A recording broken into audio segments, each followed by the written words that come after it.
Have you ever had a terrible supervisor? One who barely remembered your name, gave you vague feedback, or worse, made you question why you even became a therapist? If you're considering becoming a supervisor, I bet you're worried about being just as bad as they were. Or maybe you're scared of being held liable for your supervisee's mistakes. Either way, here's the good news. The strongest predictor of your success as a supervisor isn't about perfection. It's about something much simpler. Let's talk about it. I'm Dr. MJ Rose, and I train mental health professionals just like you to become confident, competent supervisors. Today I'm going to share the single most important factor that determines your success as a supervisor. And it has nothing to do with knowing every ethical code by heart, though that's a good thing. Stick around and I'll also tell you how to grab my free Confident Supervision checklist so you can start off your supervision practice strong. Now let's talk about your supervision experience and how it shapes your skills. Research shows that your experience as a supervisee is the biggest predictor of how you supervise. If your experience was bad, you might either replicate those behaviors or overcompensate by being overly permissive. Some of you who've had negative experiences might even approach your supervisees from a very strict and only ethically focused perspective. But considering that the quality of the relationship dynamic in supervision can predict how honest your supervisees are, you can imagine the negative outcomes that occur with emotionally distant supervisors. Understanding all these variables will help you be more intentional about how you develop your own supervision style. So let's take a moment to talk about what bad supervision looks like, just in case you were one of the lucky ones who had great supervision, and I hope you did. As a counselor educator for over 20 years who directed programs and supervised hundreds of clinicians all over the U.S., I've heard it all. I've had students and professionals lose 3 to 6 months worth of clinical hours because their supervisors consistently failed to show up for scheduled supervision. I knew of a supervisor who lost their license for taking the profits of their supervisee's clinical sessions while also charging them for and providing supervision.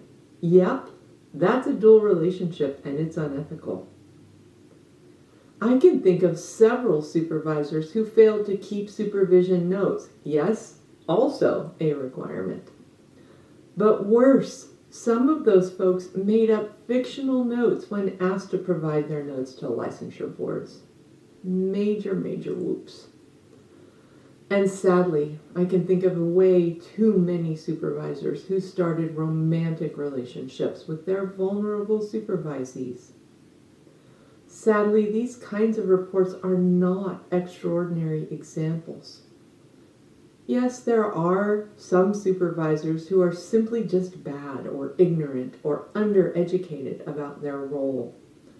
Perhaps they don't know theory or cannot assist with clinical skill development, but honestly, I'd rather you have one of those supervisors than some of the more frightening ones I mentioned. There's good news. There is a way to break the cycle of poor supervision, and awareness is the first step. So here's my first pro tip. Try conducting a personal audit that includes reflecting on your past supervision experiences. What did you hate? What did you love? Write these things down and use them to guide your own style. Commit to avoiding harmful patterns. Identify those harmful patterns you experienced and brainstorm about ways to engage differently with your future supervisees. And consider cultivating a structure that supports both learning and professional growth, by imagining sitting with a clinician for 50 minutes. What will you do during each session? Not sure? For help with this last step, grab our free Supervision Session Framework digital document below. Meanwhile, let's discuss good supervisors. There are some key traits of effective supervisors. First, they provide structure. Supervisees thrive with predictable structure. Setting a regular meeting time and a clear agenda keeps supervision effective. This means once a supervisor and supervisee meet and decide to work together, there needs to be a clear supervision plan, just like a treatment plan, to which both professionals commit. So how do you create a supervision plan? By discussing expectations. The best supervisors ensure that supervisees know exactly what is expected of them. But this does not mean only expressing your expectations about their behaviors. Remember that supervision is a mutual relationship, and a good supervisor is more interested in finding out what the supervisee's needs and expectations are than they are on their own needs. Responsiveness is also a key trait. This can mean responsiveness to emails, requests for check-ins between sessions, what we would call drive-bys, and being clear about timelines for responses. Responsiveness during sessions mean that effective supervisors actively listen and provide constructive, specific, timely feedback rather than vague praise or criticism. Self-reflection skill is also important in a supervisor because it models a behavior that's required throughout any clinician's career. A great supervisor demonstrates professional humility by reflecting on their own growth and decision-making, describing their challenges and errors, and by discussing their recollection of their worries as they developed their professional identity. Most importantly, however, self-reflection as a supervisor must lead to some concrete suggestion or moral or principle the supervisee can then utilize to help them become more reflective as well.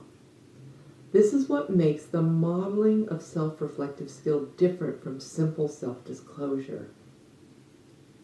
Now write this down. Here's a suggestion for how to use your time in a 50-minute supervision session. First, prepare some basic check-in questions for the first 5 minutes, such as asking how the supervisee is doing overall, or ask whether they have any pressing cases or concerns. I often ask whether there were any reporting concerns, at-risk clients, or potential ethical issues that arose since the last supervision session. Second, move on to case review for at least 20 minutes.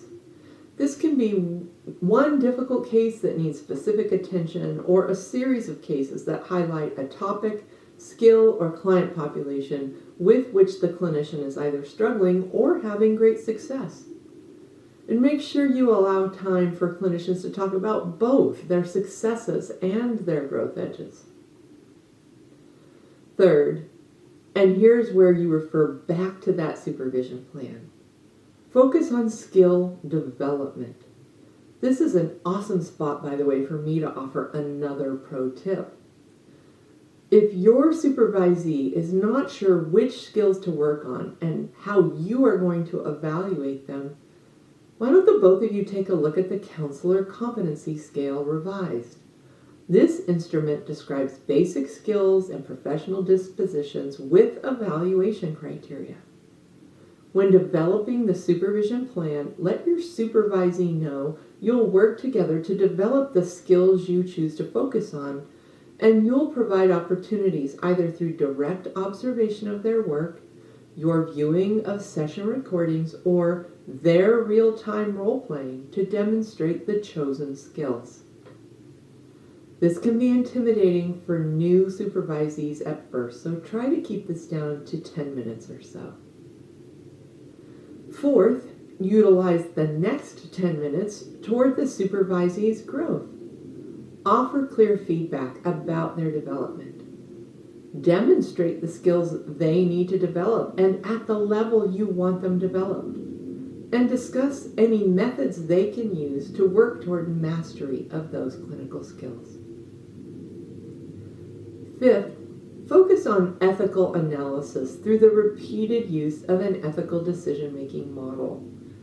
Ethics are a natural part of any quality supervision session, and that's because it's the supervisor's job to consider the ethics of all the topics discussed during each session and bring related ethical topics up in a non-confrontative manner.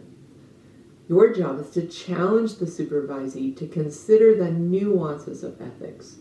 This can include potential client issues, documentation practices, professional identity development concerns, and even your shared responsibility to report to the licensure board about the supervisee's development. It doesn't have to take long, maybe only 5 minutes.